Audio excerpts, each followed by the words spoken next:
समादरणीय दर्शकवृन्द नमस्कार। कार्यक्रम इलेक्सन एक्सप्रेसमा छौँ र इलेक्सन एक्सप्रेस मार्फत हामी स्थानीय तह निर्वाचन 2079 का बारेमा चर्चा विमर्श छलफल गर्ने गरिरहेका छौँ।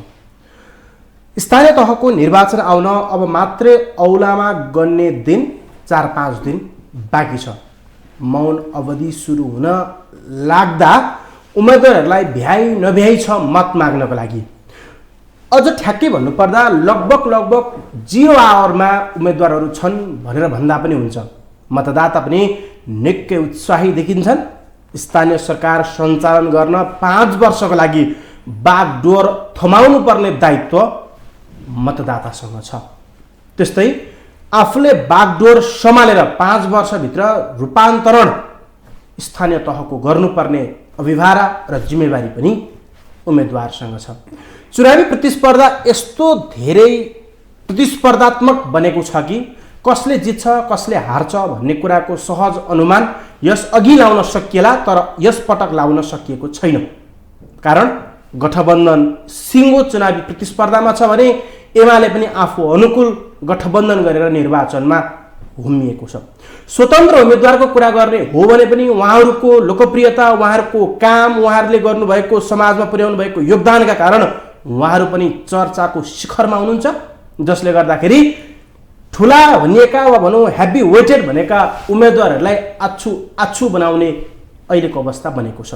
काठमाडौँ महानगर, भरतपुर, पोखराकै कुरा गर्ने हो भने यी लगायतका यावत क्षेत्रमा स्वतन्त्र उम्मेदवारहरू यति विघ्न शक्तिशाली बनेका छन् कि हेभी वेटेड उम्मेदवारहरू नै उनीहरूसँग चाहिँ डर छ है भनेर मैदानमा आएको अवस्था छ।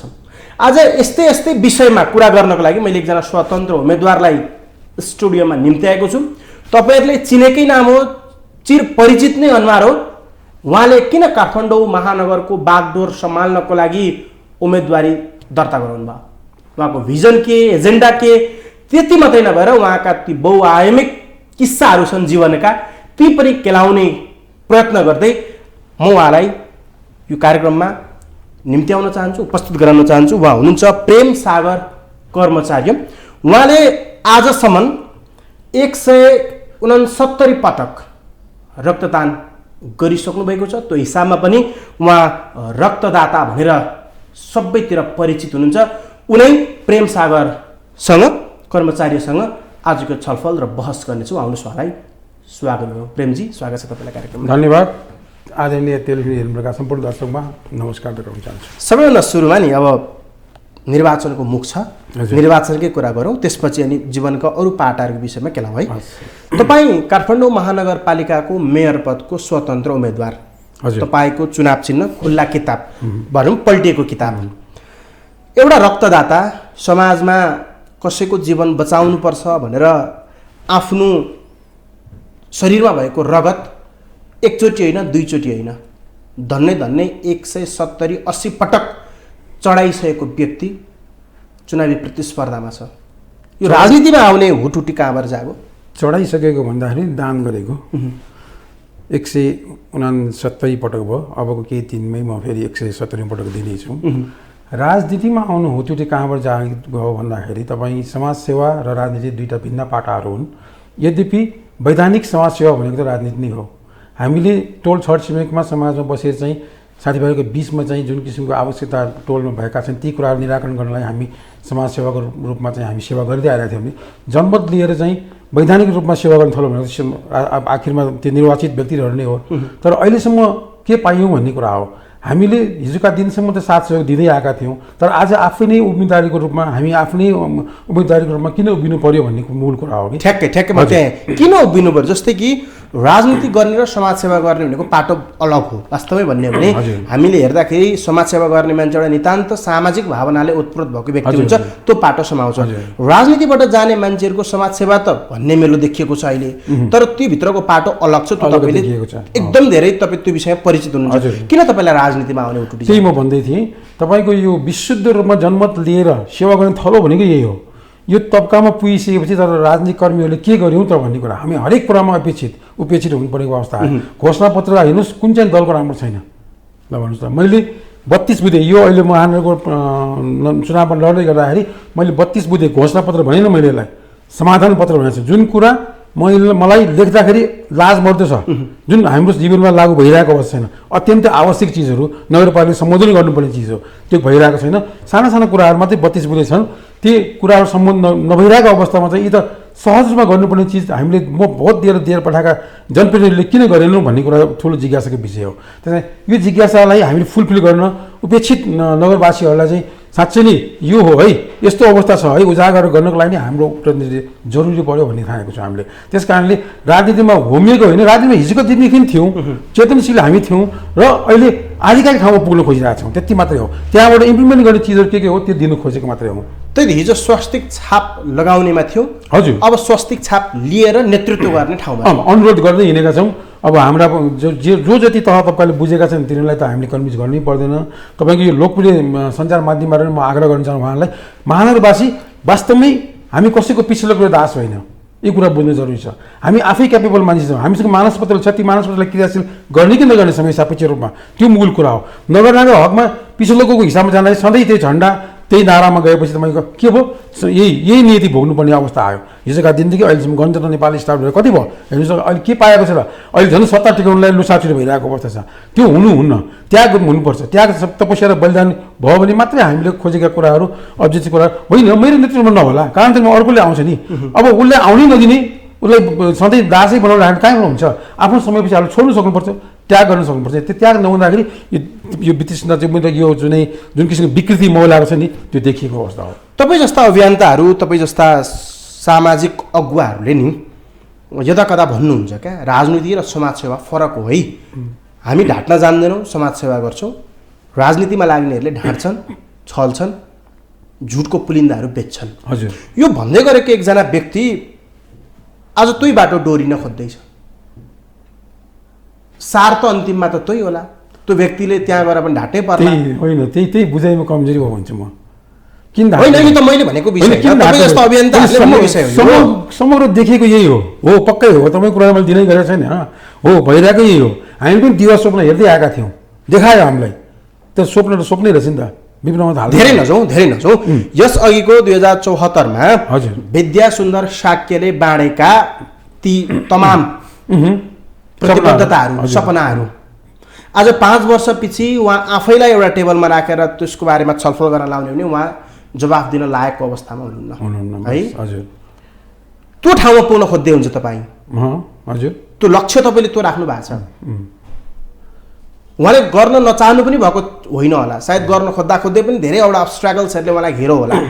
त्यो ठाउँमा पुग्न लाग्दै गर्दाको अवस्थालाई तपाईँले कतिको गरुङ्गो महसुस गर्नु? होइन, गरुङ्गो छैन, एकदम हलुङ्गो सजिलो छ। तपाईँको हेर्नुहोस्, यी तह तबकाका व्यक्तिहरू जो त्यहाँ पुगिसकेपछि उनले दोष लाउने कसलाई? ब्युरोक्राट्सलाई हो।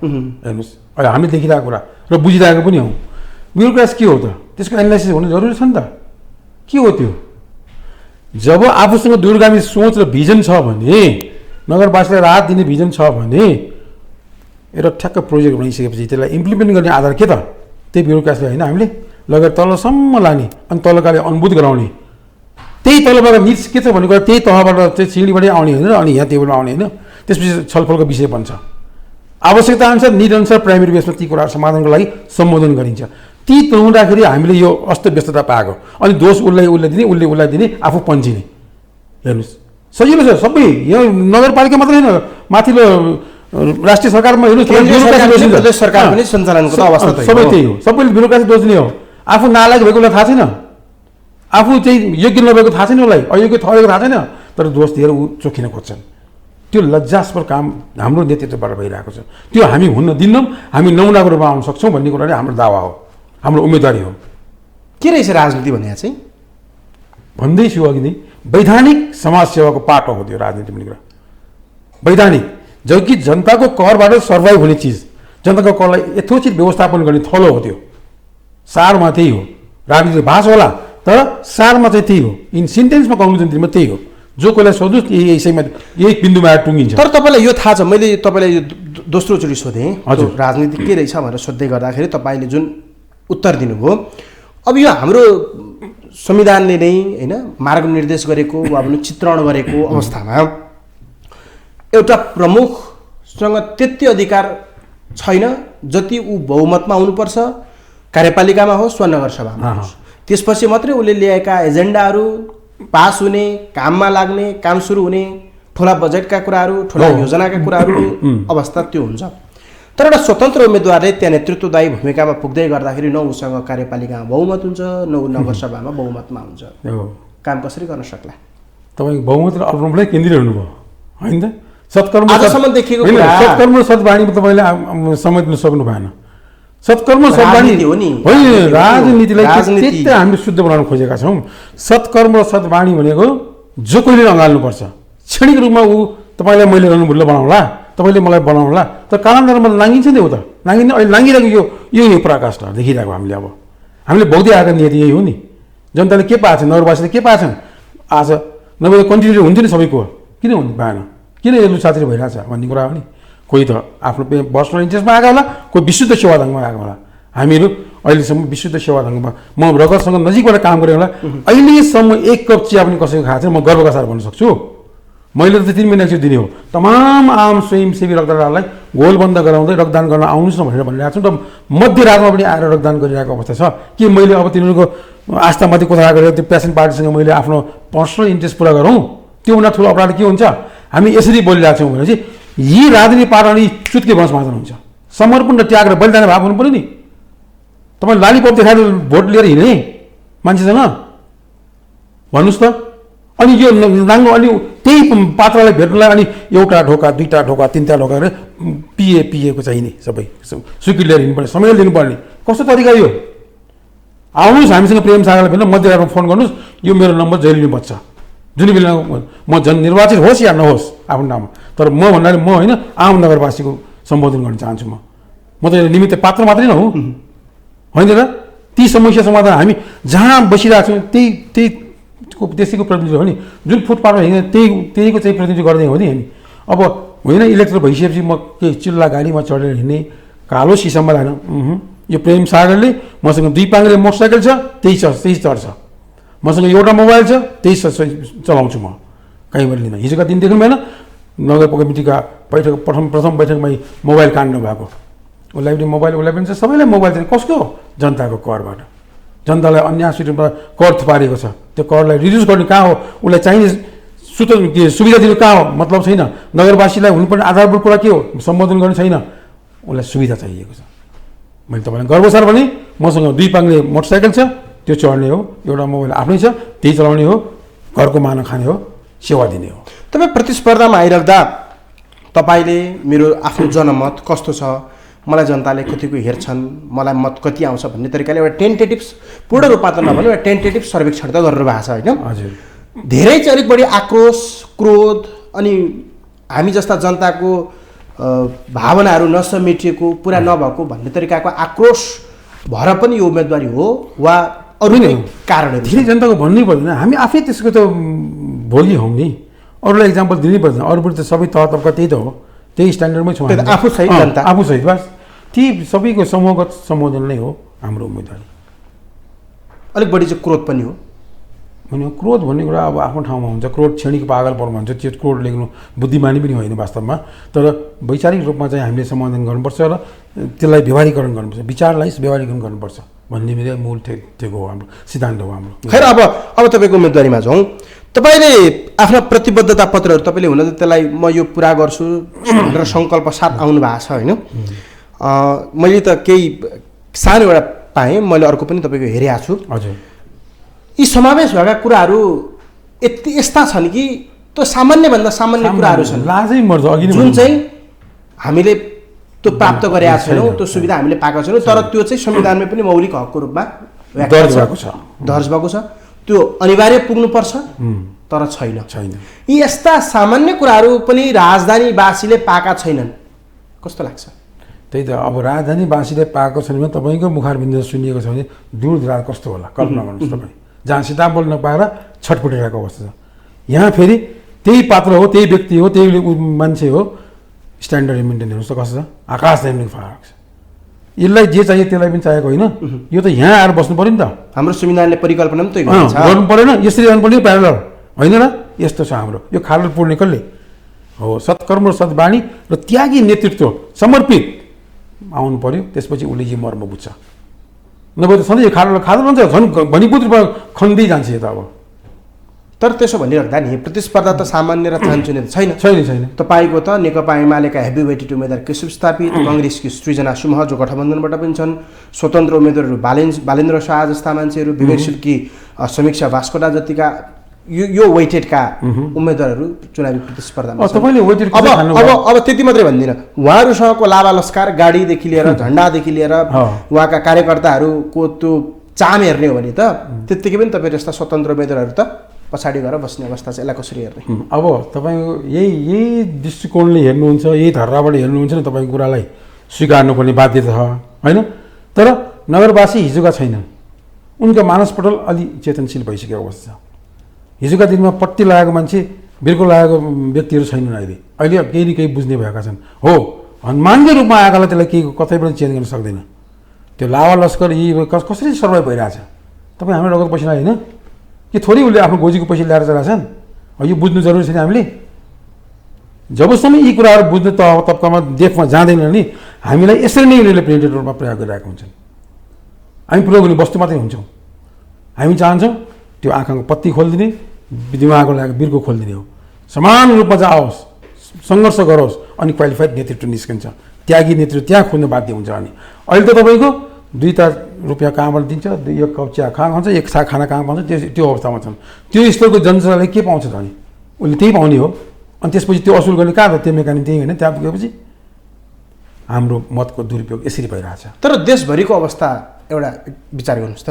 जस्तै कि केही दिन अगाडि मात्रै शीर्षस्थ नेताहरू यता सत्तापक्षकै कुरा गर्ने गठबन्धनको चुनावी सभाहरूलाई विचार गरौँ, प्रतिपक्षकै कुरा गर्ने एमालेको चुनावी सभालाई कुरा गरौँ, चितवनमा भएका अर्थात् पोखरामा भएका वा कैलालीमा भएको यी तमाम कुराहरूलाई विचार गर्दाखेरि झुकाव र मानिसहरूको त्यो उहाँहरूको सोच, उहाँहरूको त्यो जुन चिन्तन मनन छ त्यो त शीर्षस्थ दलहरूमै छ नि। स्वतन्त्र उम्मेद्वारहरू त कहीँ कतै मात्रै जित्छन् त। तपाईँको अब शीर्षस्थ नेतृत्व भनेर कसरी स्वीकार्ने भन्ने कुरा हो कि मूल कुरो होला। मैले अघि नै भने नि त्यो हुलसँग नेतृत्व लिइरहेको होला। त्यो हुल कुन ऱ्याङ्कमा छन् त? उनको चेतना स्तर कहाँ छन् त? तिनलाई चेतना दिएको छैन बाबा। ऊ आफै सर्वाइभ हुन सक्छु भने उसलाई स्वावलम्बी बनाएकै छैन। त्यो बनाउनु पर्दैन पहिला। त्यो बनाएर हेर्नुहोस्, अनि नेतृत्वले आफूले ठ्याक्क किनारा ल्याएर अरूलाई दिनुपर्ने बाध्य हुन्छ।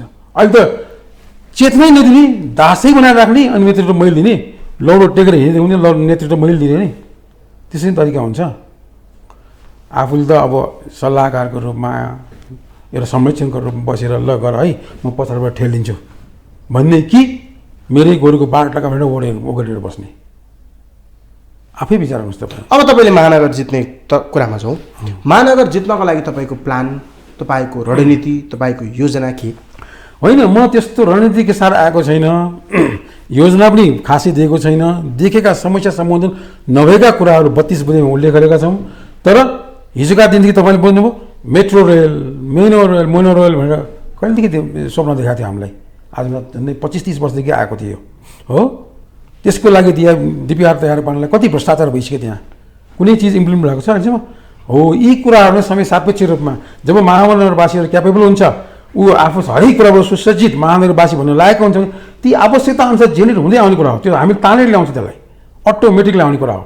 अहिले त्यतिकै तपाईँ घाँस खान पाएको छैन, आफ्नो घरमाथि एउटा मेट्रो रेल चलाउने, ल भन्नुहोस् त, मोनो रेल घुराउने, त्यो हेरेर बस्ने हामी आँखा के आकाशको मल आँखादेखि मल भने जस्तै। त्यो प्रयोजन गर्ने कसले? के हामी यहाँ त अब नगरवासीहरू चाहिँ के उठीवासको संरचना तयार गर्ने? ल भन्नुहोस् त, नगरवासीलाई यहीँ इस्टाब्लिस गर्ने, ऊ सर्भाइभ हुने, ऊ स्वाभिमान बनाउने वातावरण के छ हाम्रो आधार? भएका आधारहरूलाई डिस्ट्रोय गर्ने? ल भन्नुहोस् त, त्यो पनि नेतृत्व हुन्छ? त्यस कारणले म दिवा स्वभाव देखाउँदिनँ। हामी त्यो सर्कलको मान्छे नै होइनौँ।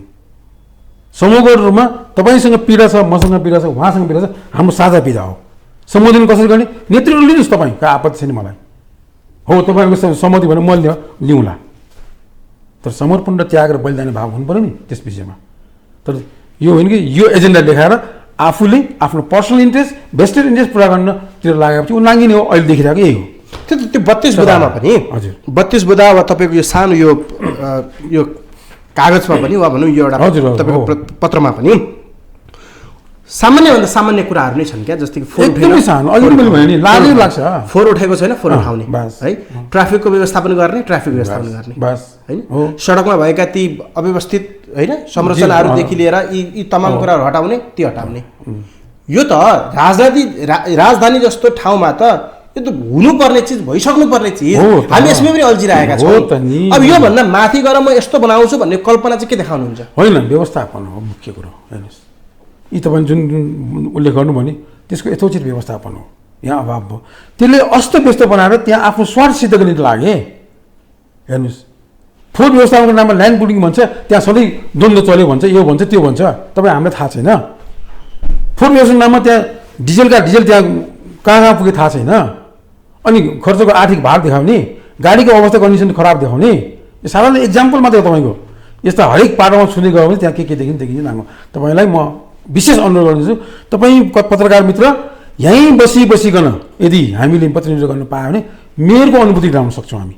तपाईँ गर्वका साथ मेरो भोटको आज सदुपयोग भयो है, हिजोका दिनसम्म कहाँ गए भोट, आज चाहिँ मेरो मत सदुपयोग भयो। तपाईँ यहीँ बसिकन मेयरको अनुभूति बनाउन सक्छौँ। त्यहाँ के भइरहेछ, कस्तो गर्नुपर्ने, कुन अवस्थामा छौँ, गुजिरहेको सबै त्यहाँ थाहा हुन्छ। तर कुनै पनि चिज चाहियो भने हामी ग्राउन्डमै जान्छौँ प्रोजेक्ट बनाउनलाई। त्यतिकै यहाँ टेबलमा बसेर म बनाउँदिनँ, मलाई म सेयर हुँ, म राजा हुँ, म यस नेता हुँ भनेर बनाउँदिनँ। तर म सेवक हुँ, तल जान्छु, म नोकर हुँ, तल जान्छु, तल गएर त्यहाँको कुरा लिएर आउँछु। यसरी सतहमा ल्याएर अनि बस्छौँ। यसलाई प्राइमेरी बेसमा समाधान गरौँ। ल निज के हो त अहिले तुण्ड, खानेपानी गो हेड, फोहोर ठिक छ, खाद्य व्यवस्थापन ठिक छ, ल यी कुराहरू यसरी गर्न सकिन्छ। तर गरिरहेको छैन। यसैले अस्तित्व देखाउने तपाईँको भर्खर ढल खन्दै गयो, अर्कोले बनाउँदै आयो, फेरि पुर्दै गयो। यो परिपाटी कस्तो हेर्नुहोस् त, दिनरात देखिरहेको छ। फेरि अर्को बिजुलीवालाले खन्दै आउँछ। तपाईँको यहाँ आउँदासम्म यो पानी पोखरीमा अस्तिको दिनमा सफा थियो, अहिले खनिरहेको छ। के हो तरिका ल भन्नुहोस् त? यस्तो समन्वय विधानको काम पनि हुन्छ? एकले अर्को समन्वय गर्नु पर्दैन। ल हामी यो प्लानमा छौँ, योसँग रिलेटेड चिज के हो, सडकसँग खन्नुपर्ने पुर्नुपर्ने के रहेछ, 30 प्रोजेक्ट बसेर चाहिँ छ भने ल यस भए पहिला यो गरौँ, विद्युत लाइनलाई अन्डरग्राउन्ड गरौँ, खानेपानीलाई गरौँ, ढलको गरौँ, त्यसपछि पुरौँ, अनि पिच गरौँ, कति सही छ ल हेर्नुहोस् त। यति पनि नगर्ने, अनि त्यो 3 चोटि 4 चोटि गर्दा त्यहाँ सबैतिर भ्रष्टाचार गर्नुपर्ने। ल भन्नुहोस् त आफै, हरेक क्षेत्रमा भ्रष्टाचार छ नि त। यहीँ पनि खाउँ, उतै पनि खाउँ, उतै खाउँ, काम देखाउँ, बस। तर समाधान कहिले पनि भएन। तपाईँलाई लाग्दैन यस्तो कि आज हामी कुन रूपको छलफल गरिराख्नु पर्ने हुन्थ्यो? आज यो फ्लोरमा बसेर, यो ठाउँमा बसेर होइन, महानगरलाई कसरी डिजिटलाइजेसनमा लाग्ने, महानगरलाई कसरी अरू महानगरसँग दाज्ने बनाउने होइन, विदेशका महानगरसँग कसरी हामीले क्यापिटल चाहिँ दाजेर काठमाडौँ इज बेस्ट भन्ने देखाउने भनेर विचार छलफल विमर्श गरिराख्नु पर्ने बेलामा फोहोर किन हुँदैन भनेर हामीले छलफल गरिराख्नु परेको छ। लज्जास्पद तपाईँलाई लाग्दैन त्यस्तो? लाग्छ।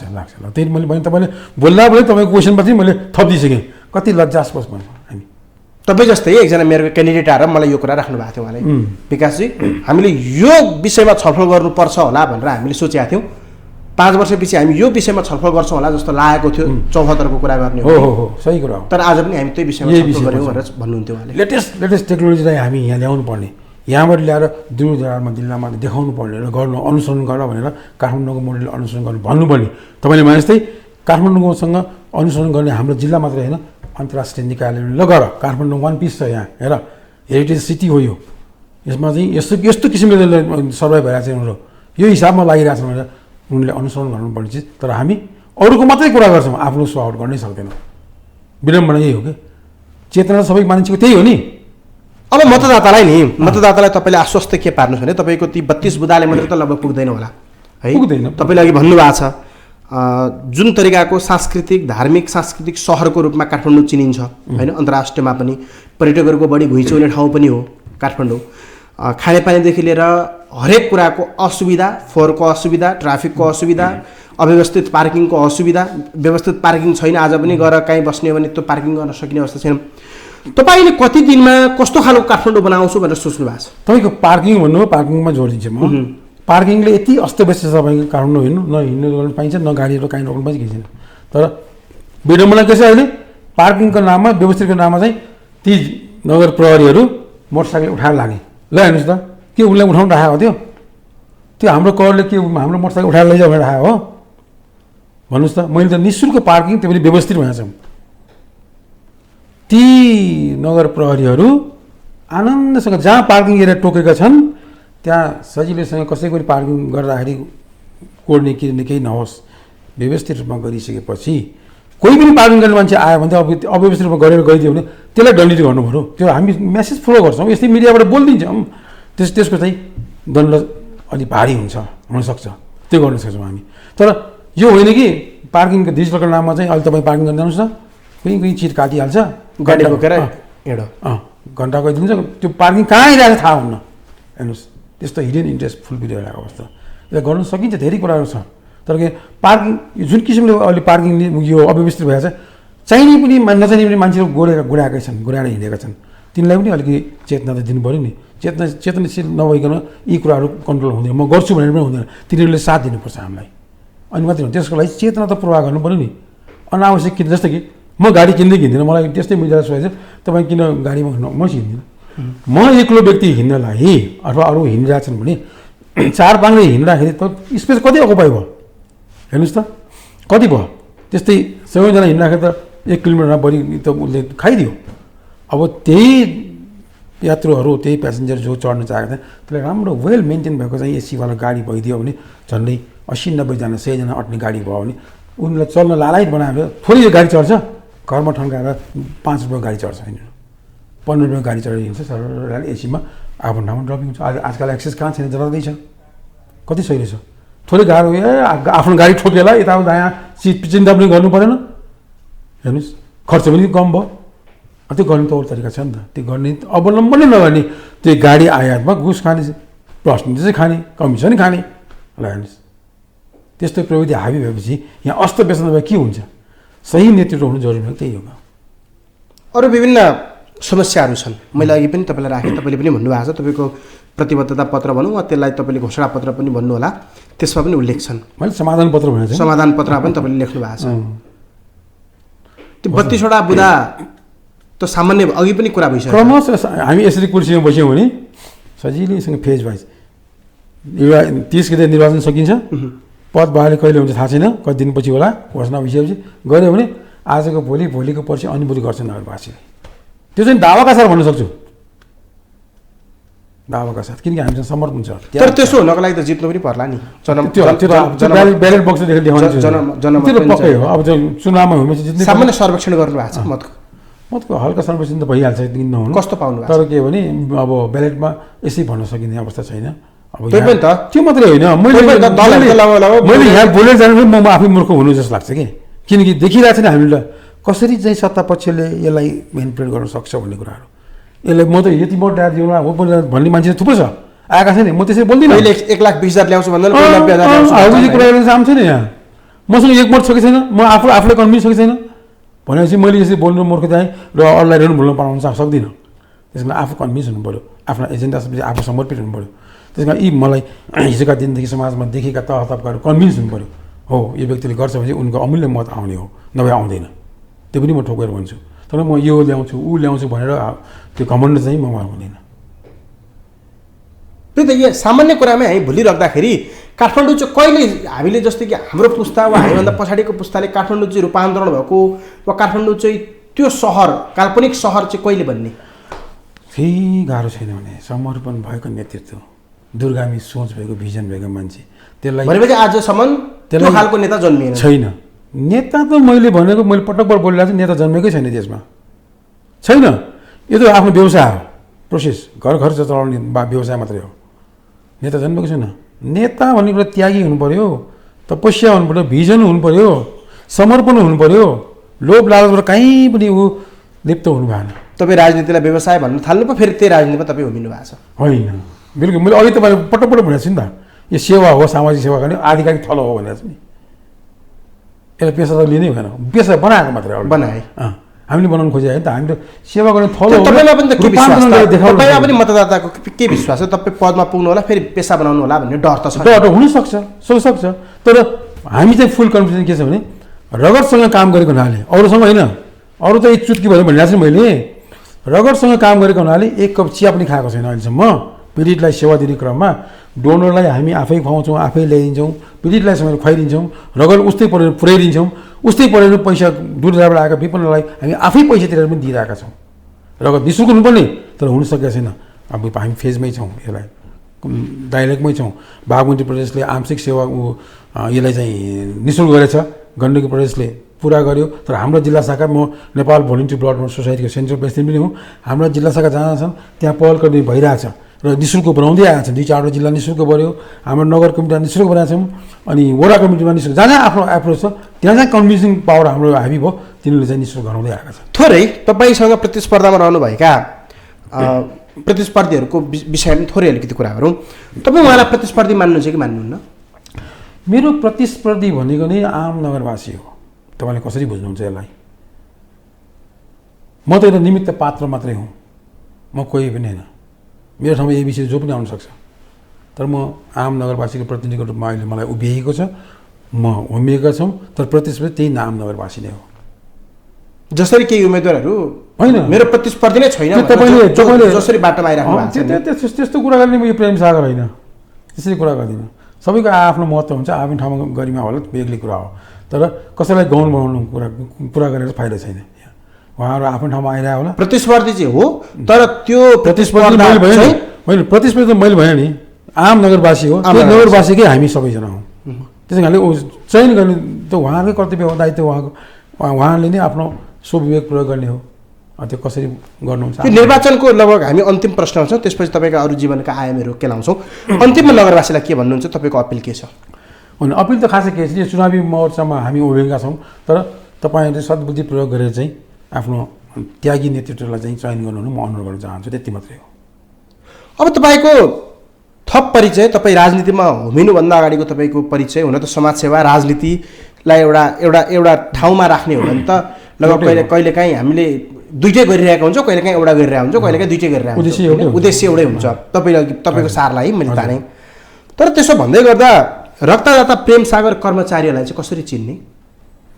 कसरी चिन्ने? रक्तदान गरिरहेका छन्, हामी रक्तदान गराउन दिइरहेका छौँ, राष्ट्रिय अभियानमा हिँडेका छौँ। त्यही हिसाबमा एउटा के भने रक्तदाताको चाहिँ अब उत्प्रेरणा जगाउनलाई जुन माहौल क्रिएट गरिरहेका छौँ, त्यो हुलमध्येको एउटा पात्र हो, त्यति हो। कहिलेदेखि यो रक्तदानमा सरिक हुनुभयो? त्यो पहिलो रक्तदान तपाईँलाई थाहा छ? ठ्याक्कै मलाई याद भएन, 16 वर्षको उमेरदेखि दिन थालेको। अहिले 169 वर्ष म पटक भयो, अबको 2-4 दिनमै म 170 पटक दिँदैछु।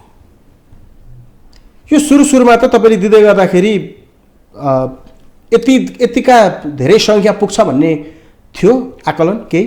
होइन, त्यो त होइन। त्यो कस्तो हुँदैन, यो विषयमा चाहिँ हाम्रो हेल्थले साथ दिने हो, होइन, नभएपछि त अहिले रोक्नुपर्छ। त्यस कारण मैले दिने क्रममा चाहिँ यति पटक होला नहोला आफ्नो ठाउँमा यो चाहिँ नियमित कार्य बन्दै गयो। होला नि, म यति पटक पुऱ्याउँछु त्यसरी त्यो हाइपोथेटिकल कुरा गर्ने हुँदैन, यसमा हेल्थको कुरा हो नि त। म कतिखेर के भइदिएला, के टुङ्गो हुने, म यतिखेर दिउँला भन्ला, बिचमा रोकिएला, त्यसरी कुराहरू त भएन।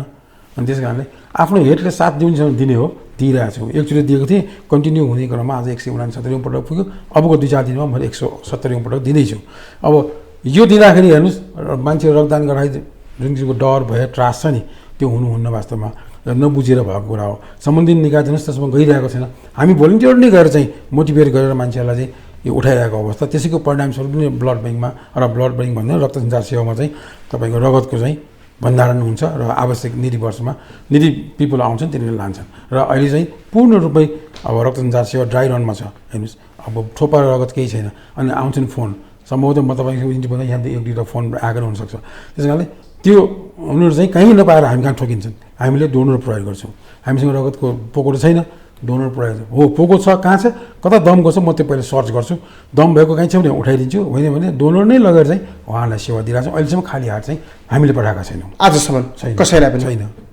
म त एउटा 3 महिना एकचोटि दिनु, मेरो ए पोजिटिभ ब्लडले के थान्छ, के गर्छ, के पनि गर्दिनँ। यस्तै तबका थुप्रै हजारौँको सङ्ख्यामा लखौँ भन्ने हुन्छ, त्यसरी चाहिँ हामीले बनाएका छौँ। त्यसले चाहिँ मानिसहरूलाई एउटा भ्रम पनि छ, मानिसहरूलाई भ्रम पनि छ, हजुर, रगत दिनु हुँदैन, यसले शरीरलाई चाहिँ कमजोर पार्छ, त्यो दिनु हुँदैन, दिएको पनि लगेर बेच्छन् भन्ने एउटा आरोप छ, होइन? त्यो एउटा भ्रम पनि छ। यो त्यस्तै हो कि अलिक फरक हो? अनि बिल्कुल फरक हो, बुझाइमा कमजोरी हो। रगत दिएर कमजोरी हुँदैन। विज्ञानले के पुष्टि गरेको छ भने प्रत्येक स्वस्थ व्यक्ति जो युवा छन् अथवा जो पुरुष छन्, जो महिला छन्, पुरुषको शरीरमा चाहिँ 76 ml पर केजी हुन्छ भने 66 ml महिलामा हुन्छ। हाम्रो दैनिक कार्य सम्पादनको लागि चाहिँ चाहिने 50 ml ब्लड। अब हेर्नुहोस्, पुरुषमा 26 ml बढी भयो, महिलामा 16 ml बढी छ। त्यस मध्येबाट मात्र निकाल्ने हो 350 ml र 400 ml, र हामी कहिले 450सम्म निकाल्छन्। त्यो निकाल्न तपाईँ मल्टिप्लाई गर्नुहोस्, तपाईँ निकालेर पनि अझ हामी कहाँ बढी नै रगत मौजुद हुन्छ। चाहिने बेला 50 चाहिनेमा हामीले अत्यावश्यक थप नै बढी भएका हुन्छन्। कोही के दातालाई हानि गरेर ब्लड तान्ने नै होइन, लिने पनि होइन, दान गराउनु पनि होइन, उसलाई सुरक्षित राखेर दिने हो। अब यसरी नियमित रूपमा जाँदाखेरि मेरो समकालीन साथीभाइहरूले पूर्णले औषधि सेवन गरिसकेको छ, तर मैले अहिलेसम्म सितामल एउटा खानु परेको छैन। यसबाट तपाईँको कार्डियो सम्बन्धी जति पनि समस्या आउँछ नि त्यो न्यूनीकरण हुन्छ, न्यूनीकरण भइरहेको पनि छ। रगत दिँदा रगतले आफैमा चाहिँ कार्डियो सम्बन्धी समस्यालाई चाहिँ न्यूनीकरण गर्छ। त्यसमा म आफै इक्जाम्पल तपाईँको अगाडि बसिरहेको छु, कराइरहेको छु, बोलिरहेको छु होइन। रगत दिएर कोही पनि कमजोर हुन्छ चाहिँ पक्कै पनि होइन। ऊ अब हेल्दी स्वस्थ हुन्छ। हिजोका दिनमा मैले चाहिँ अरू कसैलाई दान गरेको थिएँ भने अहिले यो उमेरसम्म आउँदाखेरि त अब त म आफै सेल्फ ट्रिटमेन्ट गरिरहेको जस्तो भान भइरहेको छ। त्यस कारणले रगत दिनु आफैमा एउटा चाहिँ आफैलाई उपचार गर्नु हो। अब त भ्रम छ नि, त्यो चाहिँ बिक्री हुन्छ, कसैले लगेर बिक्रीको कुरामा आयो। बिक्री चाहिँ अब सम्बन्धित निकायले यसलाई टेस्टिङ चार्ज लिइरहेछ, त्यो पनि बढी भएकोले हामीले टेबलमा बसेर त्यसलाई घटाइरहेको अवस्था छ। यसलाई कसरी हुन्छ, राज्यले निःशुल्क भनेको चिज निःशुल्क गर्नु पर्यो, तर सम्बन्धित निकाय पर्सेन्टेजमा रमाउने, पर्सेन्टेज अब टेक्का टेन्डर गर्नु पायो भने पर्सेन्टेज आयो आफूलाई, त्यसमा रमाउने र गभर्मेन्टका चाहिँदैन। हामी तिनीहरूलाई गभर्मेन्टतिर पुऱ्याउनेछौँ। अब एउटा प्रोजेक्ट बनाएर लगाएर चाहिँ यो हो आवश्यकता, यो हो निश्चय यति छ, यसलाई चाहिँ यो विषयमा यो खर्च लाग्छ, यति लाग्छ भनेपछि ल जाउँ। अब गएर चाहिँ गभर्मेन्टले प्रोजेक्ट बनाउँछ। यो बजेट नै छुट्याइन्छ, केही आइतबार छैन। तर सम्बन्धित निकाय जो काम गरिरहेको छ तिनीहरूले चाहिँ सोझा निमुखा जनतासँग, पीडितसँग चाहिँ उसले डोनर खोजेर ल्याइहाल्छ।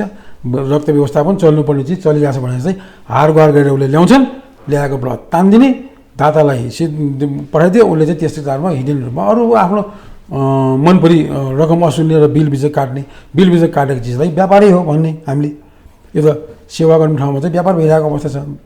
यसलाई हामीले हाइमरिङ गरिरहेको छौँ। यो 1 महिनामा वा 1 वर्षमा यो अनुपात तपाईँले त लामो समयदेखि यो क्षेत्रमा काम गरिराख्नु भएको छ होइन, कति रगत चाहिँदो रहेछ?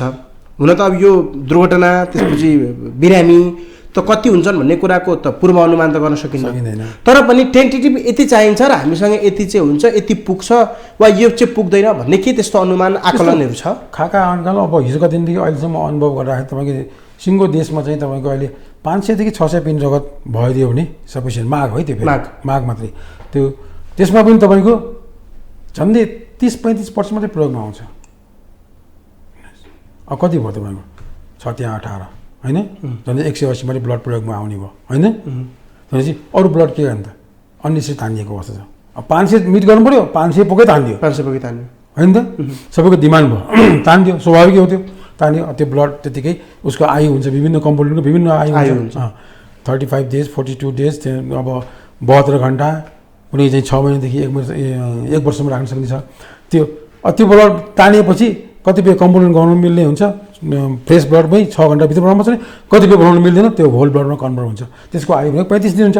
35 दिन प्रयोग भने फाल्नु पऱ्यो। तपाईँलाई इक्जाम्पल दिन चाहन्छु, 7वटा गाइनो केस ए पोजिटिभ, डिमान्ड छ 2-2-2-2वटा। अब तपाईँ भन्नुहोस् 7 गुणा 14 डोनर तयार गर्नै पऱ्यो पेसेन्टबाट। सबैजना हामीसँग ठोक्यो, कहीँ पनि ब्लड नभए ठोक्यो। ठोकेपछि मसँग 1 पोका ब्लड थियो, 1 पोका ए पोजिटिभ। मैले कुरा गरेँ, पेसेन्ट पार्टी कन्भिन्स भयो, कतिपय हिँडेँ, कतिपय कन्भिन्स भएन, गाह्रो भयो बुझाउनु मलाई। त्यहाँ तपाईँको सिस्टर डक्टर कोच बनाएको फोन दिन्छु, म कुरा गरिदिन्छु, ढुक्कसँग जानु। त्यसरी 2-4 दिन त्यो कुरा 7वटा पोका तपाईँ अब भन्नुहोस् यो के भन्छ 7 गुणा 14 जना डोनर चाहियो होइन। तर मैले एउटा पोकाबाट क्रमशः ओटी ओपन गर्न लगाइदिएँ, गाइनो केस। डक्टर कन्भिन्स छ, 1 पोका रगत ट्रान्सफ्युजन गर्नलाई टाइम लाग्छ, सर्टेन टाइम। यो टाइममा तपाईँ चाहियो भने भन्नुहोस्, हामी डोनर भए पनि पोका रगत ल्याइदिन्छौँ। इन केस उसले डिमान्ड गरेको पोकाभन्दा बढी चाहिने के छ, अप्सन के छ त, फेरि त्यही डोनरै खोज्ने हो होइन। त्यसै कारण गयो डक्टर साहबले चाहिँ गऱ्यो, सबै 7जनालाई ओपन गयो, 1 पोका रगत एज इट इज, कसैलाई ब्लड ल्याएन। अब तपाईँ भन्नुहोस् त्यो 14 पोका ब्लड तानेको भए उसको आयु 35 दिन हुन्थ्यो। 35 दिनभित्र हाम्रो आँखामा कहीँ नगउने रगत चाहिँ डालिया फाल्नुपर्ने हुन्थ्यो। त्योभन्दा लागुबाट व्यवस्थापन के हुन्छ, त्योभन्दा लागुबाट नेतृत्व को हुन्छ? हामी त फुटपाथको भोलिन्टियर मात्रै हौँ। हामीले यो कुरा उठाएर चाहिँ खबरदारी गरिरहेका छौँ।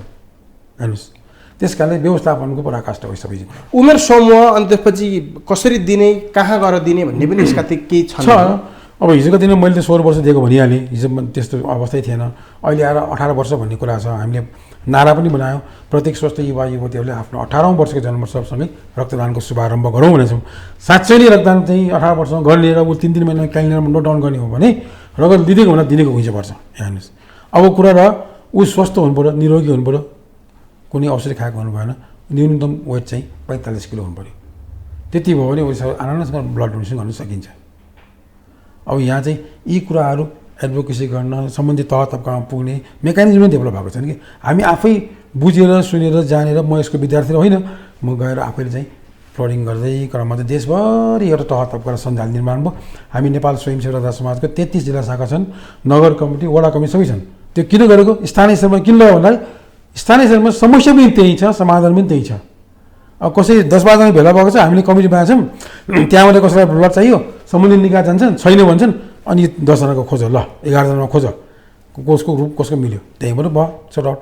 इनकेस त्यहाँ भएन भने फेरि अप्सन छैन अरू पनि हामीलाई थुप्रै साथीभाइहरू छन्, त्यसै चाहिँ हामीले सर्भिस दिइरहेको हुन्छ, सम्बन्धित निकाय यसबाट चुकिरहेको हुन्छ। अब हामी लगभग कार्यक्रमको अन्तिममा छौँ। तपाईँको एउटा पाटो, जीवनको एउटा पाटो जुन 16 वर्षको उमेरदेखि तपाईँ आजसम्म पनि होइन समाजमा एउटा सेवा गरिराख्नु भएको छ व्यक्तिगत रूपमा। त्यो सबैले त गरिरहेका होला नि, तर यतिका विघ्न पटक, यतिका धेरै पटक होइन आफ्नो शरीर घोचेर रगत दान गर्ने कुरामा जो व्यक्ति कम होला होइन त्यसरी लाग्ने त्यो पाटोसहित तपाईँको नेतृत्व उम्मेदवारी आउनको लागि तपाईँको बाटाहरू, यी सम्भावनाहरूको कुरा गरिरहँदा हामी कार्यक्रमको अन्तिममा छौँ। तपाईँको अब पनि केही हाम्रा दर्शकहरूलाई तपाईँ एउटा उम्मेदवार भइराख्दाखेरि भन्नुपर्ने कुरा, अपिल वा मैले केही छुट्याएँ भन्ने केही कुरा छ भने प्लिज। होइन, समग्र रूपमा सबै सारमा गइसकेको हुनाले त्यति म बनाएर कुरा बोल्दिनँ, यथार्थ कुरा बोल्ने भएकोले समग्र रूपमा चाहिँ अब हाम्रा 32 बुँदे जुन किसिमको समाधान पत्र भन्छौँ त्यो लाजमर्दताले मैले प्रस्तुत गरेका छौँ वास्तवमै भन्यो भने त्यसलाई अझ पनि चाहिँ क्लियरिटी हुन म अनुरोध गर्छु र तत्पश्चात महानगरवासी विजयको पश्चात यी कुराहरू अनुभूत गर्ने मौका पाउँछ, त्यसको लागि अवसर दिनु हुन अनुरोध गर्नु छ। धन्यवाद। हस्, तपाईँलाई व्यस्त समय दिनुभयो, धेरै धेरै धन्यवाद। उहाँ हुनुहुन्थ्यो प्रेम सागर कर्मचारी। उहाँको विभिन्न पाटाहरू छन्। उहाँलाई भन्नुपर्दा एउटा समाजसेवी, रक्तदाता भनेर त भन्न सकियो नै।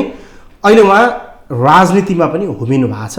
राजनीतिलाई कमाइ खाने भाँडो बनाए त्यसलाई शुद्धिकरण गर्न जरुरत छ, शुद्धिकरण गर्नुपर्ने बाध्यता छ, अठोट छ भनेर उहाँले 32वटा बुदासहित उहाँ चुनावी प्रतिस्पर्धामा हुनुहुन्छ। उहाँ काठमाडौँ महानगरपालिकाका लागि मेयर पदका उम्मेदवार हुन्छ, स्वतन्त्र उम्मेदवार। उहाँको चुनाव चिन्ह खुल्ला किताब रहेको छ।